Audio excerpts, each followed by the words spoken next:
Morning everyone. आज हम बात करेंगे जीएसटी की। पहले हम बात करेंगे एसेंशियल हिस्ट्री ऑफ जीएसटी, उसके बाद हम बात करेंगे जीएसटी काउंसिल, फिर उसके बाद बात करेंगे जीएसटी से रिलेटेड जो कॉन्स्टिट्यूशनल अमेंडमेंट है उसके बारे में। गुड बेटा। अब हम पहले बात करते हैं जीएसटी की जो हिस्ट्री है उसके बारे में।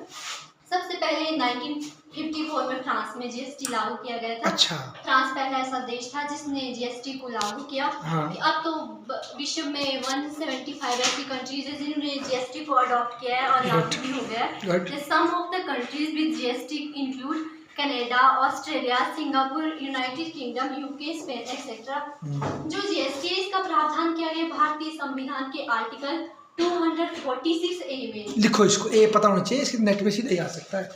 संविधान के आर्टिकल 246A में आपका जीएसटी टैक्स लगता है, याद रखिए।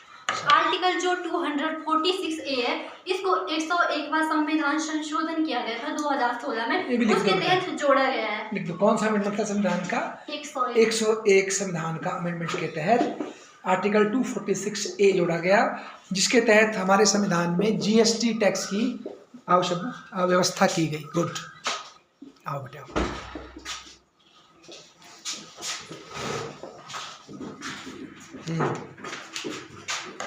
अब हम बात करते हैं कि जीएसटी का ओरिजिन कैसे हुआ। साल 2000 में क्या होता है, जब श्री अटल बिहारी वाजपेयी जी प्रधानमंत्री थे तो उन्होंने एक कमेटी बनाई थी। उस कमेटी का नाम था empowered committee of state finance minister. इस कमेटी को बनाने का मेन ऑब्जेक्टिव ये था कि देश में जीएसटी को लागू करने के लिए एक मॉडल का ड्राफ्ट बनाया जाए। मतलब इसको जीएसटी को लागू करने के लिए सामान्य ढांचा बनाया जाना चाहिए।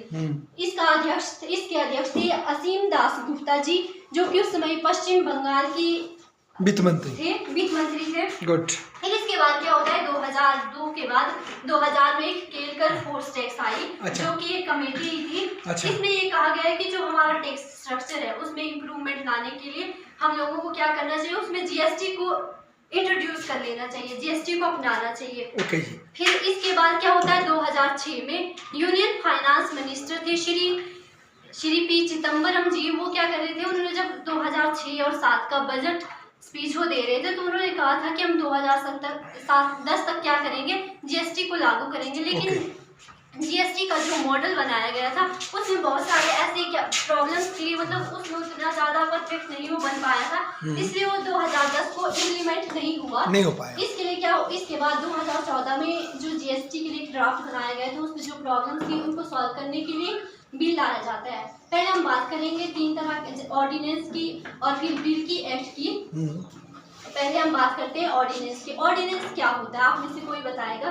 आपको गुड क्वेश्चन। इसको बोलते हैं हम अध्यादेश। ऐसे हम सीख रहे हैं सब। यस सर, आपने सुना अध्यादेश क्या होता है? ऑर्डिनेंस संसद का अधिवेशन नहीं चल रहा होता उस टाइम, राष्ट्रपति के द्वारा टेम्परेरी कानून बनाए जाते हैं ना। संविधान के आर्टिकल 123 है मेरे ख्याल से ऑर्डिनेंस की व्यवस्था ना।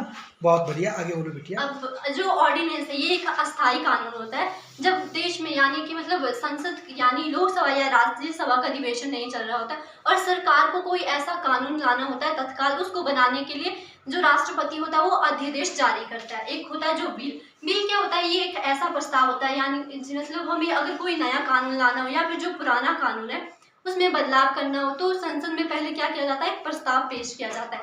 ये कानून तब बनता है जब इसको संसद में रखा जाता है, दोनों सदनों के समक्ष इस पर चर्चा होती है और बहस होती है, फिर वोटिंग की जाती है।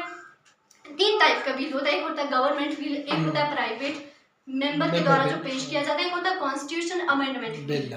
अब जो ये बिल है, जब ये बिल संसद में दोनों सदनों के द्वारा इसको मंजूरी दी जाती है, राष्ट्रपति इस पे अपनी सहमति व्यक्त करते तो जो ये बिल है ये क्या होता है, एक्ट बन जाता है। यानी अब इसको कानून बना दिया जाता है और इसको पूरे देश में लागू कर दिया जाता है और हर नागरिक का ये कर्तव्य होता है कि इसका पालन करे, अगर नहीं करता तो उसको दंड दिया जाता है। अब हम बात कर रहे थे जीएसटी की, तो 2014 में जो ये समस्या थी इनको सॉल्व करने के लिए लोकसभा में एक बिल लाया गया, जीएसटी में चेंज करने के लिए बिल लाया गया था। जो ये था 122वें नंबर का उस समय जीएसटी को लाने के लिए कॉन्स्टिट्यूशन में बहुत सारे चेंजेस लाने थे, क्योंकि हमारी कंट्री में कोई भी चीज़ तभी इम्प्लीमेंट होती है जब वो संविधान में मेंशन होती है। फिर 2015 में क्या होता है, लोकसभा में इस बिल को पास कर दिया जाता है, परंतु कुछ कारणवश ये राज्यसभा में उस समय पास नहीं हो पाता है। इसके बाद अगस्त 2016 में ये जो बिल था जीएसटी, इसको राज्यसभा में भी पास कर दिया जाता है। The constitution 101st amendment act was enacted.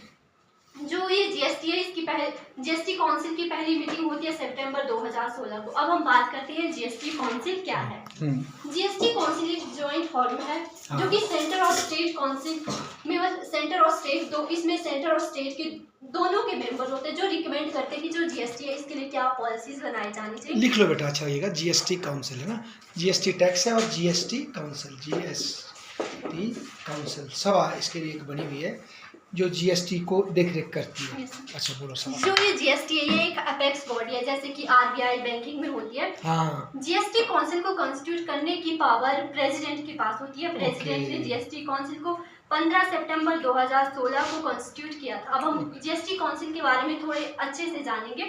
Bharat सरकार ने संविधान के 101वें संविधान संशोधन अधिनियम के तहत 1 जुलाई 2017 को जो जीएसटी यानी कि वस्तु एवं सेवा कर था, इसको लागू किया। ये एक ऐसा कर होता है जो पूरे देश में समान दर पर किसी वस्तु या सेवा पर लगाया जाता है।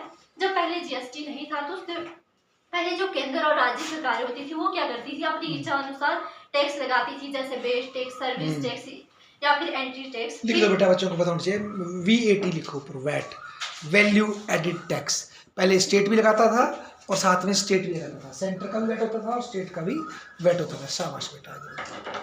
फिर जब जीएसटी लागू किया गया तो इसने एक ऐसी प्रणाली अपनाई, वन नेशन वन टैक्स की। अब हम बात करते हैं जीएसटी काउंसिल क्या है। जीएसटी काउंसिल एक संवैधानिक संस्था है जो ये तय करती है कि जीएसटी से जुड़े जो नियम हैं, दरें हैं, रियायतें हैं। जीएसटी काउंसिल स्टेट और सेंटर को एक मंच प्रदान करती है जहाँ पर स्टेट और सेंटर क्या करते हैं, जीएसटी से रिलेटेड नियम बनाते हैं, रियायतें या फिर दरें लागू करते हैं।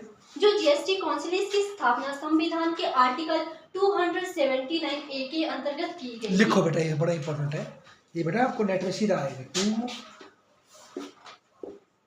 आर्टिकल 279A में आपका जीएसटी काउंसिल, 246A में बोला मैडम ने जीएसटी एक्ट। हाँ ठीक है। इसकी स्थापना 15 सितंबर 2016 को की गई थी। जो जीएसटी, अब हम बात करते हैं जीएसटी काउंसिल में कौन कौन से मेंबर्स होते हैं, इसका स्ट्रक्चर क्या होता है। जो हमारे फाइनेंस मिनिस्टर होते हैं ये होते हैं जीएसटी के चेयरपर्सन। अच्छा। और इसके अलावा भी इसमें केंद्र सरकार से एक राज्य मंत्री होता है और फाइनेंस और रेवेन्यू मिनिस्टर भी इसमें शामिल होते हैं। हर राज्य और केंद्र शासित प्रदेश जहां विधानसभा है से एक मंत्री इस काउंसिल में होता है। इस तरह से देखा जाए तो काउंसिल में दो श्रेणियां होती है, एक होती है केंद्र सरकार के प्रतिनिधि की, एक होती है राज्य सरकारों के प्रतिनिधि की। अगर हम बात करें वर्तमान समय में 2025 में इसमें कितने सदस्य, 33 सदस्य हैं। इसमें एक केंद्र से वित्त मंत्री, एक राज्य से और 30 के आसपास अन्य राज्यों व केंद्र शासित प्रदेशों से। रुको एक मिनट जरा, कोई बताएगा, मैं पूछता हूँ जरा, कितने केंद्र शासित प्रदेशों में विधानसभा है वर्तमान में? गैस करो, आप बोलो बिटिया, कितने केंद्र शासित जो प्रदेश या इस तरह के जो है, जो स्टेट नहीं है, उनमें विधानसभा है? आप गैस करो जमनेश, बिटिया आप गैस करो। 2 3 4, आप गैस करो। उमा, आप बेटा कितने हैं गैस करो बेटा। वैसे तो टेक्निकली एक ही है, उसका नाम है पांडिचेरी, और दिल्ली है उसका, वो है राष्ट्रीय राजधानी क्षेत्र, ठीक है ना। तो 2 ही जगह है विधानसभा और कहीं नहीं है विधानसभा, तो उनके भी मेंबर इसमें होंगे। किसमें? जीएसटी काउंसिल में, है ना। शाबाश बेटा। अब हम बात करते और नहीं 2 नहीं, सॉरी 3 हो गई, अब 2 हो गए, क्योंकि एक JNK में भी तो विधानसभा की स्थापना कर ली, यूनियन टेरिटरी है ना JNK भी, तो 2 वो हो गए और एक दिल्ली तीसरा, जहाँ राष्ट्रीय राजधानी क्षेत्र। शाबाश बेटा। अब हम बात करते हैं जो जीएसटी काउंसिल है इसके मेन ऑब्जेक्टिव क्या है। इसका पहला ऑब्जेक्टिव है वन नेशन वन टैक्स, पूरे देश में एक जैसा टैक्स लगाना। जैसे पहले राज्य और केंद्र सरकार अपने हिसाब से टैक्स लगाती थी, कपड़े या जूते, दवाइयों पर अलग अलग टैक्स होते थे। इससे क्या होता था, जो व्यापारी होते थे उनको भी परेशानी आती थी और उपभोक्ता को भी कम दर पर जो वस्तुएं नहीं मिल पाती। तो जीएसटी का उद्देश्य ये है कि पूरे भारत में एक टैक्स दर लागू करना, चाहे आप दिल्ली में रहो या फिर बिहार में, एक जैसा टैक्स लगेगा। फिर इसका दूसरा ऑब्जेक्टिव है simplification of tax system, tax की प्रक्रिया को सरल बनाना। पहले बहुत सारे टैक्स होते थे, entry tax, base tax, service tax. इससे क्या होता था, व्यापारी को जगह जगह पर रजिस्ट्रेशन करवाना पड़ता था। लेकिन जीएसटी का उद्देश्य है सभी टैक्स को मिलाकर एक टैक्स बनाना, जिससे कि व्यापारी को सिर्फ एक बार रजिस्ट्रेशन करवाना पड़े, एक बार रिटर्न फॉर्म देना पड़े और टैक्स देना पड़े। तीसरा इसका ऑब्जेक्टिव है कर्बिंग द टैक्स इवेशन, कम चोरी रोक। पहले क्या होता था, लोग फ्रॉड बिल बनाते थे और टैक्स देने से बच जाते थे, क्योंकि टैक्स सिस्टम अलग अलग हिस्सों में बटा था। तो जीएसटी का उद्देश्य ये है कि एक ऐसा सिस्टम बनाना जिससे कि जो बिल है उसको ट्रैक किया जा सके और एक व्यक्ति को तभी इसका लाभ मिले जब वो सही से बिल टैक्स दे। फिर चौथा इसका उद्देश्य है reduce the burden of cascading tax, tax के बोझ को कम करना। पहले क्या होता था, टैक्स के ऊपर टैक्स लगाया जाता था, यानी कि टैक्स ऑन टैक्स।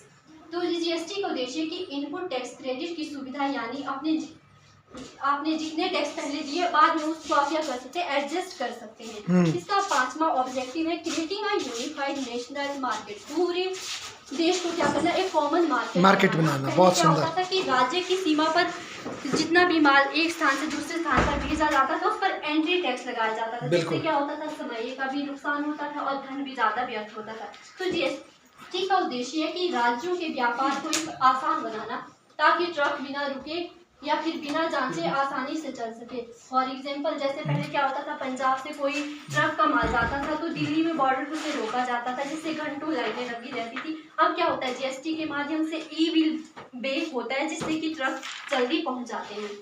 इसका छठा जो ऑब्जेक्टिव है वो है डिजिटल ट्रांसपेरेंसी एंड डिजिटलाइजेशन, मतलब सभी टैक्स को क्या ऑनलाइन पे करना, बिलिंग को डिजिटल करना तथा करदाताओं और सरकार के बीच सीधा और ईमानदार संबंध स्थापित करना। अब हम बात करते हैं जो ये जीएसटी काउंसिल है, इसके फंक्शंस क्या है। जीएसटी काउंसिल ये निर्णय लेता है कि कौन सी ऐसी वस्तु है, किस वस्तु पर कितना टैक्स लगेगा, 0%, 5%, 18% या फिर 28%। जैसे एग्जाम्पल के लिए जीएसटी काउंसिल किताबों पर लगाती है 0% टैक्स, और जैसे कोल्ड ड्रिंक पर लगाती है 28%। तो इससे ये तय होता है कि जीएसटी काउंसिल जो जरूरत की चीज़ है उस पर कम टैक्स लगाती है और जो लग्जरी चीज़ है उस पर ज़्यादा टैक्स लगाती है। इसका जो दूसरा फंक्शन है वो है जीएसटी काउंसिल ये तय करती है कि कुछ चीज़ों को जीएसटी से बाहर रखा जाना चाहिए। जैसे पहले पेट्रोल पर टैक्स नहीं लगता था और शराब या फिर बिजली, अब तो लगता है पेट्रोल पर टैक्स, और शराब पर केंद्र सरकार टैक्स नहीं लगा सकती, राज्य सरकार लगा सकती है।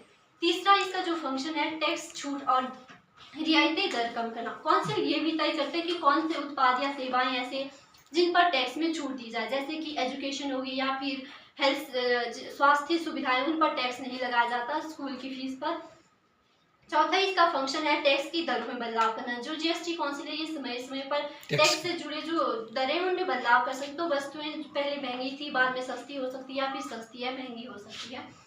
इसका जो छठा इसका फंक्शन है वो है राजस्व घाटे की भरपाई करना। जब से जीएसटी लागू हुआ है तो कुछ राज्य ऐसे भी हैं जिनकी जो कमाई है घट गई, तो जैसे हिमाचल भी उनमें से एक अच्छा तय करती है कि 2 महीने में उनको कंपनसेशन दिया जाएगा। फिर इसका सातवां जो फंक्शन है वो है कानून और नियम बनाने की सलाह। जीएसटी कानून में बदलाव करना हो या फिर नए नियम बनाना हो या प्रक्रियाओं को आसान बनाना, तो इसमें भी जीएसटी काउंसिल सिफारिशें देती है। इसका आठवां जो फंक्शन है वो विवाद समाधान की प्रक्रिया तय करना। अगर केंद्र और राज्य सरकार के बीच में टैक्स से रिलेटेड कोई विवाद उत्पन्न हो जाता है तो उसका समाधान भी जीएसटी काउंसिल करती है। डिजिटल सिस्टम और टेक्नोलॉजी से जुड़े सुझाव देना। जीएसटी काउंसिल जीएसटी नेटवर्क से जुड़ी जो टेक्नोलॉजी है उसकी मॉनिटरिंग करता है, जैसे कि जीएसटी पोर्टल है या फिर ई बिल सिस्टम है उसकी निगरानी करता है। जीएसटी की कार्य प्रणाली की समीक्षा करना भी इसका एक फंक्शन है। जीएसटी काउंसिल ये देखती है कि जब से जीएसटी लागू हो उसके बाद क्या क्या सुधार हुए हैं, क्या क्या समस्याएं हुए, उनकी भी ये समीक्षा करती है। अब हम बात करते हैं कि ऐसे कौन से कॉन्स्टिट्यूशनल अमेंडमेंट किए गए थे जीएसटी को लाने के। जीएसटी को लागू करने के लिए संविधान में जो बदलाव किया गया था उसके लिए जो बिल लाया गया था वो 122वें नंबर का था, लेकिन जब बाद में संसद में इसको पास किया जाता तो 101वां संवैधानिक संशोधन था ये। इसमें जो 101 कॉन्स्टिट्यूशनल अमेंडमेंट एक्ट था इसमें 4 आर्टिकल को ऐड किया गया था। Article 246A, article 269A, 279A, article 286A। 2 act लिख दो बेटा, तो लिख दिया, 2 नहीं लिखे आपने, लिख दो। 246A तो लिख दिया आपने, फिर एक 2 कितना बोला आपने, 69 आर्टिकल 269A ये भी जोड़ा गया, और एक और बोला आपने 286 ही था कि A था, 86 देखो बोला ए ना, हाँ। अब आप करो एक्सप्लेन क्या क्या, फिर से कई बच्चे अभी आए, इनको पूरा एक्सप्लेन करो फिर। जो 246 आर्टिकल 406 है, इसमें जीएसटी लगाने का नया अधिकार दिया गया था। पहले जीएसटी कौन सा आर्टिकल? 246 ए जो लिखा है बेटा, देखो जीएसटी टैक्स लगने की व्यवस्था इस आर्टिकल से आती है। इसमें ये प्रावधान किया गया था, जो टैक्स लगेगा वो केंद्र और राज्य सरकार दोनों के पास होगा टैक्स लगाने का अधिकार।